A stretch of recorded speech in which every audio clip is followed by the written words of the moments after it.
पुणे मुंबई या द्रुतगती मार्गावर आकारला जाणारा ई-चलन दंड हा जिझिया कराप्रमाणे आहे। बस व्यावसायिकांच्या आर्थिक क्षमतेबाहेर हा दंड बसत असल्यानं वाहतूकदारांचं कंबरड मोडलंय।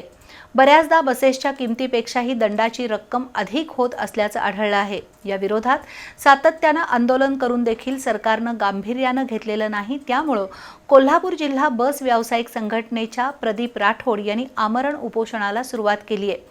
त्याला वाहतूकदार संघटनांचं पाठबळ लाभतंय। वाहतूकदार समन्वय समितीच्या वतीनं सातत्यानं विविध मार्गानं आंदोलन करत अवाजवी दंड आकारणीबाबत सरकारचं लक्ष वेधण्याचा प्रयत्न केला, मात्र सरकारनं त्याकडे दुर्लक्ष केलं। पुणे मुंबई द्रुतगती मार्गावर बस व्यावसायिकांना आकारल्या जाणाऱ्या ई-चलनरूपी दंडामुळे राज्यातील बस व्यावसायिकांचं कंबरड मोडलंय। याबाबत अनेक वेळा चर्चा बैठका होऊनही परिवहन विभाग त्याकडे दुर्लक्ष करतोय। त्यामुळे नाकोडा ट्रॅव्हल्सचे मालक आणि कोल्हापूर जिल्हा वाहतूकदार समन्वय समितीचे पदाधिकारी प्रदीप राठोड यांनी आमरण उपोषणाचं अस्त्र उगारलंय। सर्वसामान्य वाहतूकदाराच्या आवाक्याबाहेरील दंडाची आकारणी होत असल्यानं वाहतूकदार जनता आणि व्यावसायिक भरडले जात आहेत। बऱ्याचदा जुनी वाहनं विक्रीस काढल्यानंतर त्या वाहनाच्या किमतीपेक्षा ई-चलन दंड जास्त असल्याचं दिसून आलंय।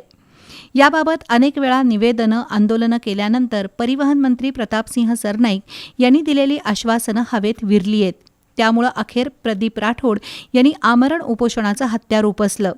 राज्यातील बस वाहतूकदारांचा थकीत ई-चलन दंड तात्काळ माफ करावा, वाहन हस्तांतरण प्रक्रियेतील दंडाची जाचक अट शिथिल करावी अशी मागणी आंदोलकांनी केली। याविरोधात प्रादेशिक परिवहन कार्यालयाबाहेर निदर्शनं देखील करण्यात आली।